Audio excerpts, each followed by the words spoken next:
المؤلف رحمه الله تعالى ونفعنا بعلومه في الدارين آمين. Nasihat ke-29, berbuat baik kepada jiran. Dari jarad dari in jara wa in lam tajid sabran fama ahlan nuqal. Berbaik-baiklah dengan jiranmu walaupun ia menyakitimu, sehingga apabila engkau sudah tidak dapat bersabar lagi, maka yang terlebih baik bahawa engkau berpindah ke tempat lain. Tuan-tuan muslimin, muslimat sedang jemaah yang dirahmati Allah sekalian, alhamdulillah, pertama dan selama-lamanya kita panjatkan setinggi-tinggi puji syukur pada Allah dengan izin taufik hidayah Allah Subhanahu wa taala. Pada malam ini kita sambung lagi bacaan rangkap-rangkap syair yang disusun oleh Al-Imam Ibnul Wardi rahimahullahu taala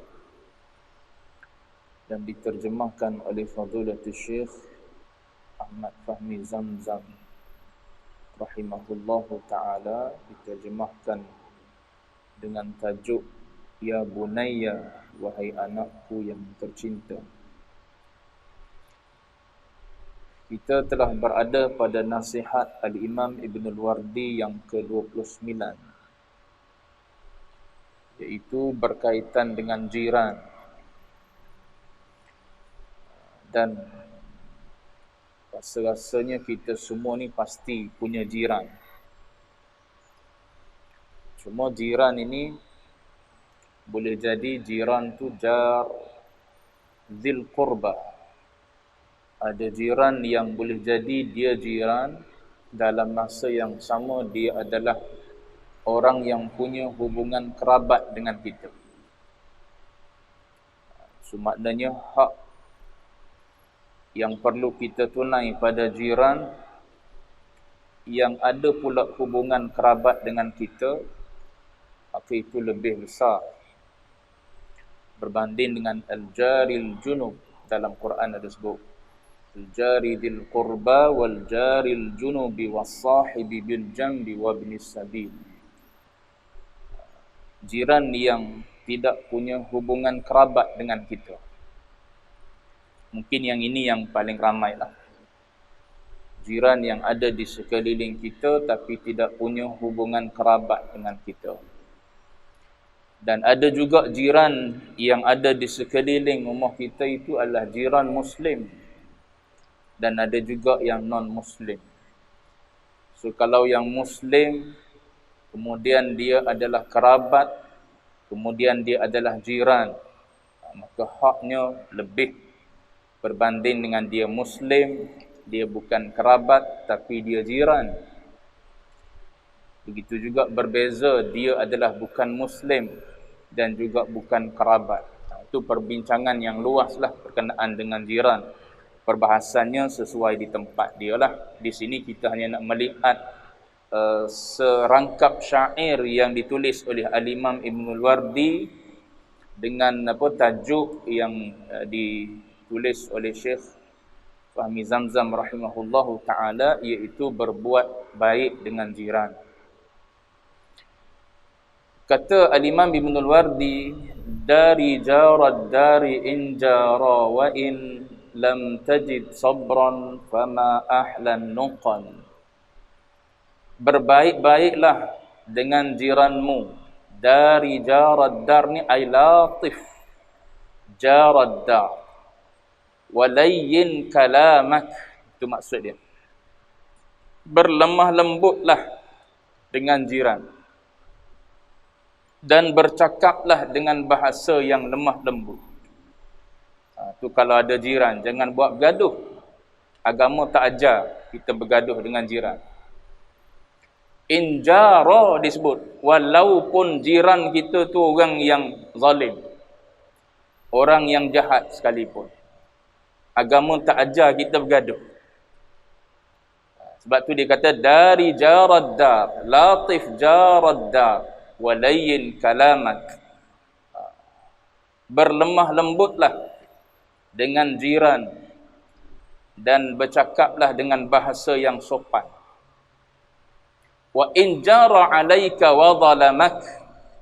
Kata pensyarah kepada syair ni dalam kitab Fathur Rahmanur Rahim, dia kata wa in jaraka wa zalamaka, sekalipun jiran itu mengkhianati kamu dan menzalimi kamu, kita tak diajar untuk membalas kejahatan dengan kejahatan. Kalau kita balas jahat dengan jahat, maknanya kita sama dengan dia. 2 kali 5. Orang maki kita, kita maki dia. Serupa kita. Dia orang tak mengaji, maki kita. Kita orang mengaji, maki juga. Serupa. Tak ada faedah mengaji. Sebab tu satu contoh daripada kalangan Ahlul Bait, daripada kalangan keturunan baginda Nabi sallallahu alaihi wasallam yang pernah disebut oleh Al-Habib Ali Al-Jufri rahimahullahu taala, yang bernama Ali Zainal Abidin yang digelar As-Sajjad. Ali Zainal Abidin As-Sajjad ni adalah keturunan baginda Nabi. Bila disebut-sebut bahawa Ali Zainal Abidin As-Sajjad ni maknanya dia orang yang banyak sujud. Orang yang banyak menghabiskan keseronokannya di dalam sujud. Saat sujud itu adalah satu saat yang menyeronokkan bagi seseorang yang dapat merasai manisnya sujud. Bagi kita lemasnya sujud. Sebab tu lama-lama sujud kita tak boleh, lemas kita. Rukuk lama-lama tak boleh. Qiyam lama-lama tak boleh. Tu kita boleh hati. Orang-orang yang sebelum daripada kalangan kita ni digelar dengan As-Sajjad. Maknanya mereka ni bukan setakat orang yang banyak sujud, bahkan orang yang berlama-lama dalam sujud. Apa yang ada dalam sujud? Seronok dan kelazatan bagi mereka.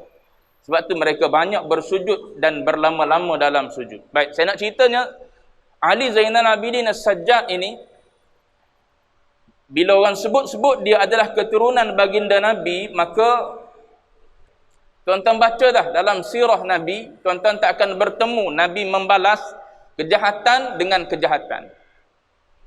Bahkan kejahatan dibalas dengan kebaikan. Ibarat seperti pokok. Kita baling pada pokok dengan batu, dia balas dengan buah.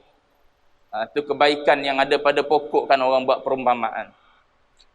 Jadi ada orang upah seorang lelaki untuk pergi maki Ali Zainal Abidin As-Sajjad. Pergi maki dia. Nak tengok reaksi dia, balas macam mana. Bayar pada lelaki tu, dia pergi maki.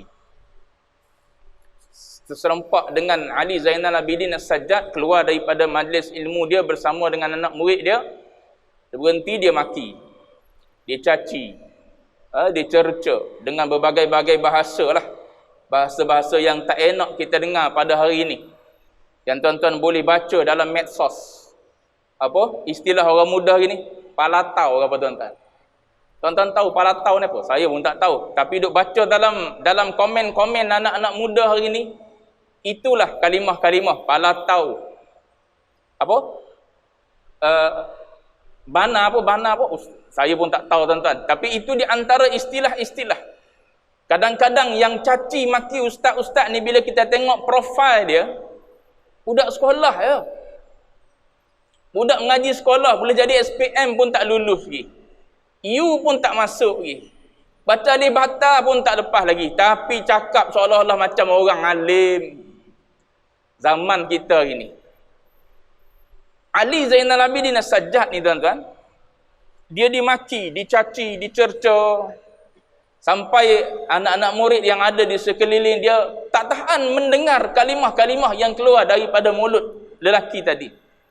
Kalau boleh nak tahan, nak jawab, nak balas, tapi ditahan oleh Ali Zainal Abidin As-Sajjad. Kemudian bila selesai orang tu caci maki dia, dia kata dah habis. Habis dah, dia kata. Dah habis dah, aku dah caci semua dah, aku dah sebut semua dah, apa yang berbuku dalam hati aku dah sebut dah. Dia diupah ni.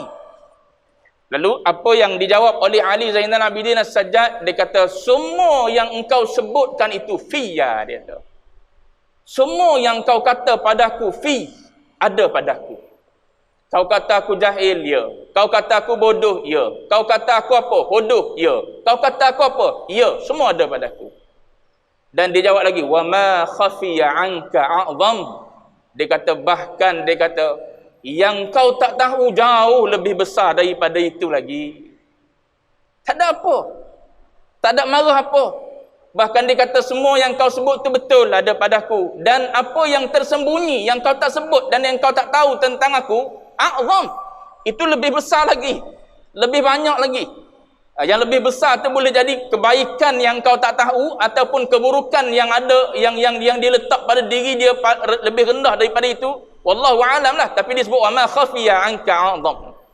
Dan apa yang tersembunyi daripada engkau yang kau tak nampak, yang kau tak tahu, itu jauh lebih besar lagi.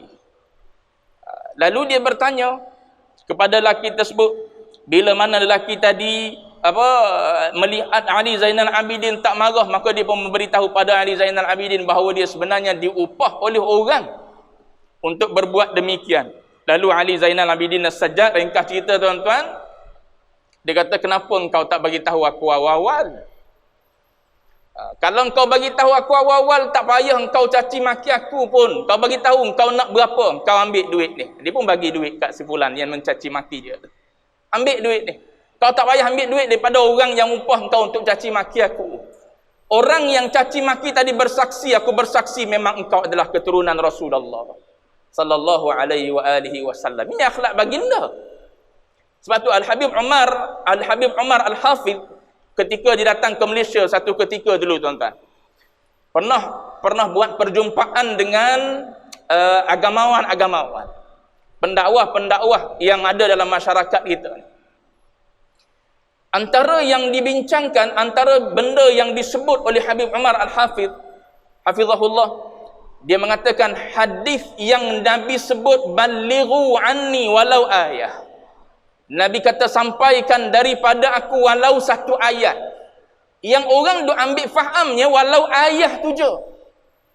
Yang orang duk ambil faham, sampaikan daripada aku walau satu ayat. Yang ni orang duk cerita rata-rata.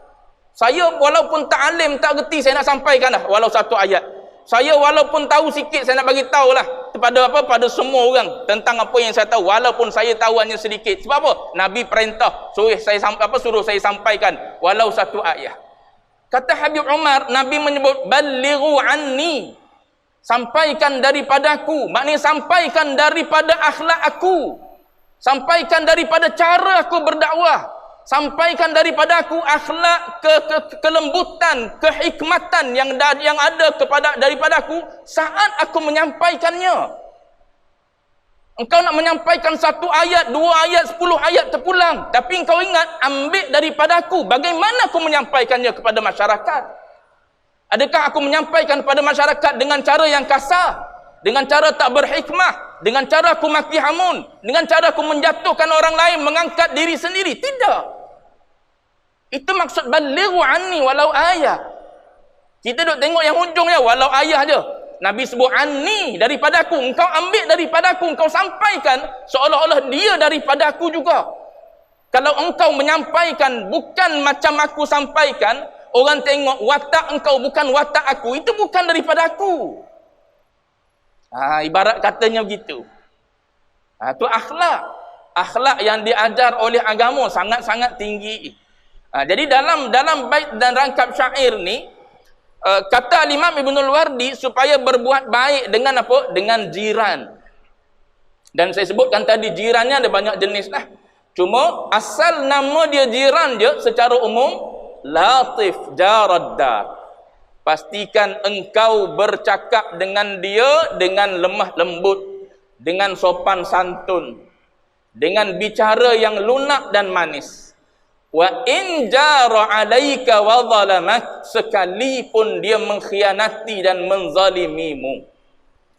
Tuan-tuan faham betul-betul, bukan maknanya tak boleh tegur ni, tapi teguran tersebut mesti atas jalan hikmah juga. Bukan maknanya dia zalim tak boleh tegur kalau gini. Tak, bukan tak boleh tegur. Agama suruh tegur, nahi amar ma'ruf nahi mungkar ada juga dalam agama. Tapi nahi mungkar, nak cegah kemungkaran dan kezaliman yang dilakukan oleh seseorang, khususnya jiran, mesti teguran yang lebih berhikmah berbanding dengan bukan jiran. Gitu lebih kurang maksud dia. Maknanya kalau nak banding antara jiran dengan bukan jiran, maknanya yang jiran mesti lebih berlembut berbanding dengan yang bukan jiran. Sebab apa?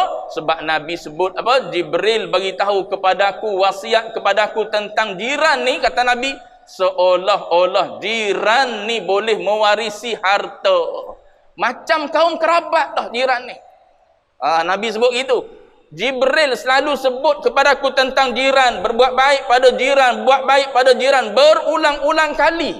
Sehingga Nabi kata seolah-olah jiran ni macam kaum kerabat dah, akan mewarisi harta, akan mewarisi apa yang ditinggalkan oleh jiran dia yang meninggal dunia. Nah, itu kedudukan jiran. Jiran pada pandangan Islam. Baik. Pernah Malik bin Dinar, kata saya Malik bin Dinar, dalam kitab Fathur Rahmanur Rahim ada kisah dia. Malik bin Dinar berjiran dengan Yahudi. So Yahudi ni cuba untuk menguji dan buat khianat kepada Malik bin Dinar. Dia berjiran dengan Malik bin Dinar, maka bahagian tandas dia yang sedinding dengan Malik bin Dinar ni, ibarat kata dibuat macam bocor. Bila bocor ni, najis masuk sebelah rumah Malik bin Dinar. Macam kita lah, rumah kita kat bawah, rumah jiran kat atas. Lepas tu yang bocornya bilik air dia. Bilik air dia menitik turun dalam rumah kita. Tak menitik pun duk mengalir dalam rumah kita. Agak-agak apa kita pergi cakap. Boleh jadi sekali dua baik lagi kot. Boleh jadi lah. 2-3 kali kita pun kata sabar aku, ada tahapnya. Tu perangai kita. Ajaran yang kita ambil daripada mana tak tahu. Lepas tu mula nak bergaduh. Lepas tu Yahudi ni dia tahu perbuatan dia tu salah, dan dia tahu najis yang daripada bilik air dia tu masuk ke rumah Malik bin Dinar. Tapi dia tak pernah dapat laporan daripada Malik bin Dinar yang datang cerita kepada dia, bilik air kau ni bocor, dah mengalir dah masuk dalam rumah aku. Apa yang dibuat oleh Malik bin Dinar, bila najis tu masuk, dia lap, dia bersihkan, dia lap, dia bersihkan. Sehinggalah Yahudi ni tengok pelik sungguh perangai Malik bin Dinar ni. Dia datang ziarah. Dia tengok Malik bin Dinar membersih, cuci tempat-tempat yang kena najis tersebut. Dia tengok, kenapa engkau boleh tahan sabar? Engkau boleh bersabar, engkau boleh tahan, engkau tak pernah bagi tahu aku, engkau tak pernah marah pun. Kata Malik bin Dinar, dia kata Nabi pernah sebut, hadis yang saya bacakan tadi. Nabi mengatakan bahawa Jibril sentiasa datang bertemu dengan aku dan beritahu wasiat kepadaku supaya berbuat baik kepada jiran. Maka dia kata, Nabi mengatakan seolah-olah jiran ni aku dah rasa macamlah orang yang bertaraf kaum kerabat yang boleh mewarisi harta benda. Sebab itulah aku ni anggap engkau lebih daripada kaum kerabat macam itu. Engkau ni taraf kaum kerabat lah. Tak sepatutnya aku bergaduh. Putus silaturahim lah kalau kaum kerabat ni. Maka tak patut aku bergaduh. Tu jawapan Malik bin Dinar kepada Yahudi tu. Yahudi tu jadi macam mana? Akhirnya Yahudi itu berlembut dan memeluk Islam. Disebab cantik dan indahnya akhlak yang ditunjukkan oleh Malik bin Dinar. Susahlah kita duk dengar ni pun kita cerita. Takkan sampai tahap tu kita nak biarkan orang buat zalim pada kita. Betul tak tuan-tuan? Kita dengar pun kita kata, ya ke tidak peristiwa ni betul-betul berlaku. Takkanlah dia boleh tahan sabar sampai gitu. Takkanlah aku tak boleh pergi tegur. Siapa kata tak boleh pergi tegur? Yang agama tak bagi ialah bergaduh je. Pergi tegur. Beritahu macam mana dengan cara yang lemah lembut, sopan santun. Kalau dia tak dengar juga, tu dia kata, lam tajid wa illam tajid sabran. Kalau engkau dah tak boleh sabar dah, fama ahlan nuqal, dia tahu. Yang terlebih baiknya engkau pindah. Tengok agama aja. Bukan dia yang pindah, engkau ikhtiar biar dia pindah. Kita pun buat khianat pada dia. Buat hantu lah, buat lembaga lah, nak suruh dia takut, kemudian dia pun pindah. Tak, engkau yang pindah. Tengok agama aja. Ni zaman-zaman orang senang-senang pindah lah. Tuan-tuan nak pindah dengan barang penuh dalam rumah, nak pindah macam mana? Maknanya kena cari kaedah yang lain lah. Cuma agama aja, jangan bergaduh. Sebab jiran ni orang yang sangat tinggi kedudukan dia di sisi Allah Subhanahu wa taala. Jadi kena jaga akhlak dengan jiran. Yang bukan muslim, yang non muslim ataupun jiran yang macam mana sekalipun perangai dia, maka kena jaga akhlak dengan jiran ni. Bahkan ada hadis daripada Anas bin Malik radhiyallahu anhu. Kata Nabi, seorang jiran ni la yu'alliqa jarahu yaumal qiyamah. Seorang jiran ni dia akan kait, dia akan tarik jiran dia pada hari kiamat nanti. Seorang jiran ni dia akan tarik jiran dia pada hari kiamat nanti. Dan dia berkata kepada Allah, ya Rabb, wahai Tuhan, wasa'ta ala akhi, engkau perluaskan pemberian rezeki dan sebagainya kepada akhi, kepada saudaraku, kepada jiran aku. Hadza wa qattarta alayya, dalam masa yang sama engkau sempitkan padaku, engkau susahkan aku. Jiran aku orang senang, engkau jadikan aku orang yang susah, yang sempit. Maka dia kata, aku kadang-kadang lapar, aku kadang-kadang tak kenyang, tak ada apa yang nak dimakan, sedangkan jiran aku adalah jiran yang sentiasa cukup makan. Kadang-kadang apa yang dia masak tu sampai bau asapnya ke rumahku. Tu. Maka orang tadi akan menarik jiran dia menghadap Tuhan. Maknanya berbicara di depan Tuhan. Kenapa engkau yang diperluaskan rezeki tak peduli kepada aku yang ada di sebelah? Kita pernah tanya tak jiran kita waktu PKP ni, boleh makan ke tak boleh makan? Alah, dia non-Muslim Ustaz. Takkan saya nak tanya. Non-Muslim pun jiran lah. Kita jangan ingat, non-Muslim tak apa, tak boleh. Non-Muslim pun jiran lah, Islam aja. Bukan apa, Islam tak mengatakan non-Muslim kau tak payah peduli pada dia. Tak, Islam aja yang ada sekeliling rumah engkau 40 kiri kanan depan belakang itu adalah jiran. Muslim tak Muslim itu perbezaan dari sudut hak yang lebih ataupun tak lebih. Jiran tetap jiran. Cuma dia makin lebih bila dia adalah Muslim, bila dia adalah kerabat, bila dia adalah dia adalah jiran kita. 3. Dia non-Muslim bukan kerabat, pun tetap jiran. Dia masih ada hak sebagai jiran. Bukan hak sebagai Muslim. Dia masih ada hak sebagai jiran. Sebab tu agama aja supaya kita supaya kita berbuat baik kepada jiran tersebut hatta walaupun dia non-Muslim.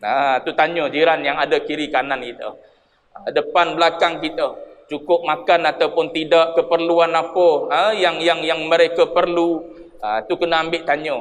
Kadang-kadang kita ni yang jauh dulu yang kita bantu. Saya ingat sahabat-sahabat kita ni kan rajin orang ni perlukan itu, ini dan sebagainya lah, nak derma itu, ini dan sebagainya lah. Dalam grup kan, tuan-tuan ada grup WhatsApp, grup Tele, grup itu, grup ni dan sebagainya lah. Grup masjid dah satu dah, grup taman pula satu lagi, grup sekolah rendah satu, grup tadika ada lagi, grup hospital tempat lahir ada lagi. Yang lahir di hospital yang sama ada satu grup. Contoh, ada ke tidak tahu. Cuma nak bagi tahu banyak grup. So dalam grup tu kadang-kadang orang ni derma untuk rakyat Palestin, ini apa untuk Yaman, untuk itu, untuk ini dan sebagainya lah. Tuan-tuan kena ingat, yang ada dalam grup tu orang yang dekat dengan kita tu. Yang duduk dalam grup tu, yang kita duduk dalam grup sekali dengan dia tu, berapa orang yang ada dalam grup tu, yang grup tu lebih dekat dengan kita banding dengan luar grup. Tu kadang-kadang kita tak peduli tu yang ada dalam grup. Yang dalam grup tu lah kadang-kadang terlibat dengan banjir, ada musibah, yang ada kematian, yang ada kemalangan, yang ada itu, ini dan sebagainya. Kadang-kadang kita tak pernah ambil tanya pun. Yang sembangnya hanya gelak tawa je. Waktu nak sembang tu waktu gelak tawa je, waktu seronok-seronok je. Susah-susah kadang-kadang tak ambil tanya pun. Padahal yang ada dalam grup tu adalah orang yang dekat dengan kita. Sebab kita duduk satu bilik dengan dia tu. Ibarat itu, ibarat duduk satu bilik, sepatutnya kita kena tahu dia cukup makan ataupun tidak saat-saat susah macam ni. Kena ambil tahu. Yang ada apa? Itu yang bukan duduk rumah lagi dah. Yang duduk dalam grup kita tu. Kadang-kadang lebih dekat tu. Lebih dekat. Sebab tu ada ulama bila mana dia baca hadis Nabi. Dia baca hadis Nabi. Nabi sebut Nabi sebut man kana yu'minu billahi wal yaumil akhir. Nabi kata falyukrim jarah. Barang siapa yang beriman kepada Allah dan hari akhirat, Nabi kata. Maka Nabi kata falyukrim jarahu. Maka hendaklah seseorang yang beriman kepada Allah dan hari akhirat itu memuliakan jirannya. Maka dia kata saat dia baca hadis tu, dia kata dia dapat satu isyarat kefahaman. Dia kata apa? Dia kata, kalaulah dengan jiran yang ada pendinding, kita dengan jiran kita yang sebelah rumah, teres sebelah rumah, teres apartmen yang ada atas dan bawah. Walaupun dia bersebelahan dengan rumah kita, tapi dia masih ada dinding, dia masih ada hail yang memisahkan. Dia masih ada gap yang memisahkan antara kita dengan dia. Dalam keadaan jiran yang macam tu, yang ada gap, yang ada dinding, yang ada lapisan yang memisahkan kita dengan dia, pun Nabi kata falyukrim. Nabi kata muliakan mereka. Dia kata bayangkan jiran yang tidak ada hail dengan kita. Jiran yang tak ada pendinding dengan kita. Yang mana dia kata? Yang berada di kiri dan kanan kita. Malaikah yang ada di kanan dan kiri kita, raqibun atid. Dia kata ini jiran yang tak ada dinding, engkau mesti jaga hak dia. Itu isyarat dia dapat waktu dibaca hadis ni. Waktu dibaca hadis ni dapat isyarat. Ini sebenarnya jiran yang lebih dekat lagi. Raqib dan atid ni tak nak tengok keluar daripada kita ni perbuatan jahat. Sebab tu setiap kejahatan yang kita buat, Raqib atid nak tulis, Raqib kata tunggu dulu. Bagi tempoh masa. Tengok tuan yang buat ni akan bertaubat tak? Bagi tempoh masa, katakanlah 1 jam bagi tempoh masa. Dah 1 jam dah tak bertaubat juga daripada dosa dia. Atid pun tanya Raqib, nak tulis tak ni?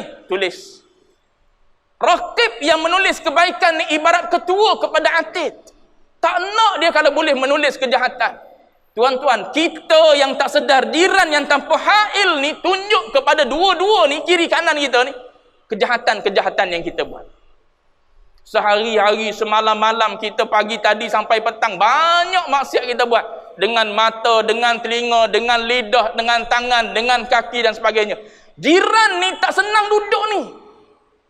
Dia bukan suka, dia buat jahat, tulis. Dia buat jahat. Dia bukan macam kita yang suka cari aib. Tak, dia tak suka dan dia tak senang.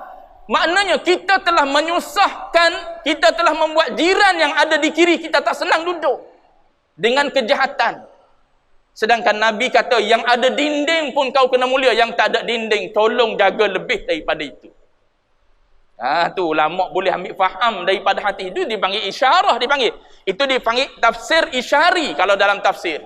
Itu dipanggil faham secara isyari. Nabi sebut tak itu? Nabi tak sebut. Tapi seseorang itu kadang-kadang diberi faham oleh Allah Ta'ala saat dia baca. Macam kalau tuan-tuan baca tafsir Ibnu Ajibah,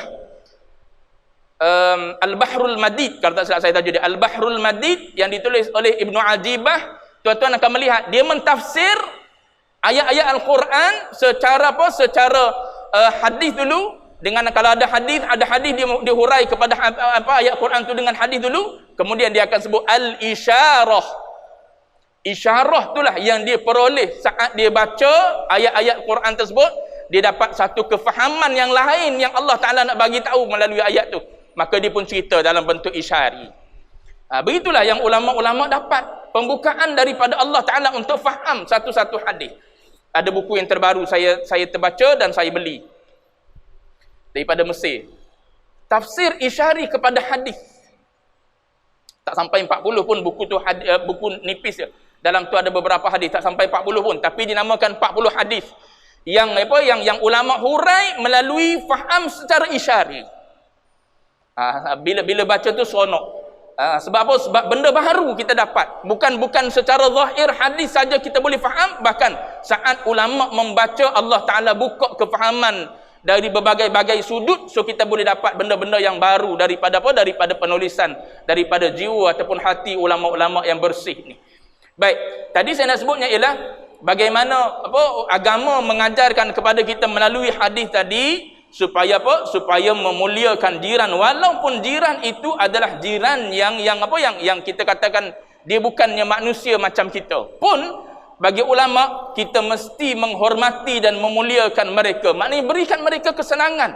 Mereka senang dengan apa? Mereka ni senang dengan kebajikan. Sebab sifat para malaikat la ya'sunallaha ma amarahum. Mereka tak pernah buat maksiat. So taat itu sangat-sangat menggembirakan dan menyenangkan mereka. Dan mereka tak senang dengan kemungkaran dan kemaksiatan. So jangan hidangkan kepada mereka kemaksiatan. Memang kita tak maksum. Memang kita tak sunyi daripada jatuh pada maksiat. Tapi bila kita buat sesuatu yang tak baik, tak elok, maksiat dan dosa, maka jalan kita untuk menyenangkan jiran yang tak ada hail ni, tak ada pendinding ni, tak ada pelapis antara kita dengan dia ni, maknanya kita terus bergesa-gesa cepat-cepat untuk bertaubat pada Allah Subhanahu wa taala. Ini yang diajarkan oleh para ulama kita, akhlak yang sangat tinggi, bukan setakat dengan manusia sahaja. Baik. Kita tengok sikit keterangan daripada Syekh Fahmi. Hendaklah kamu berbuat baik kepada jiran yang tinggal berhampiran dengan rumahmu, walaupun dia sendiri melakukan perbuatan yang menyakitkan kamu. Engkau hendaklah sentiasa menjadi orang yang baik, walaupun orang lain melakukan kejahatan ke atas dirimu. Di saat engkau mengerjakan kebaikan, tiada sedikit pun berkurang pahalamu, walaupun orang lain berbuat sebaliknya terhadap dirimu. Barangkali pada suatu masa nanti dia sedar dan memikirkan kesalahannya, lalu ia merubah sikapnya yang buruk, maka engkau telah menyebabkan seseorang itu menjadi baik dan berakhlak mulia. Tengok tuan-tuan, kalau kita jadi asbab orang jadi baik, tuan-tuan bayangkan pahala kita dapat. Lebih Nabi sebut, seorang yang kamu bimbing dia mendapat hidayah petunjuk daripada Allah Ta'ala lebih baik daripada unta merah sepenuh ladang. Unta merah ni unta yang sangat mahal harga dia bagi orang Arab. Maknanya unta tu pula sepenuh ladang. Lebih baik engkau bagi pada orang kebaikan sehingga orang tadi berubah jadi baik. Sebab tu lebihnya kalau kita mengajar orang jadi baik. Tapi kita ni kadang-kadang bukan mengajar orang jadi baik, mengajar orang jadi jahat. Anak kita jadi jahat sebab apa? Follow perangai kita. Kenapa kasar budak kecil ni? Mana dia dapat bahasa ni? Ayah dia bahasa kasar tu. Mak dia boleh jadi bahasa kasar. Sebab budak ni fitrah. So daripada mana dia dapat bahasa-bahasa ni? Boleh jadi mak dan ayah dia. Kalau mak ayah dia pun sopan juga, boleh jadi orang sekeliling dia, sahabat-sahabat dia pergi jauh sikit daripada keluarga dia. Cuma nak sebutnya ialah kalau kita boleh bawa orang ni jadi baik, pahala yang kita dapat sangat-sangat banyak dan besar. Tetapi apabila engkau membalas kejahatan dengan kejahatan, maka kejahatan akan bertambah banyak dan akan merumitkan lagi keadaan. 4 minit. Risau mengajar sekarang ni tuan-tuan. Takut terlebih masa. Sebab ada masjid dan surau memang bagi kad merah.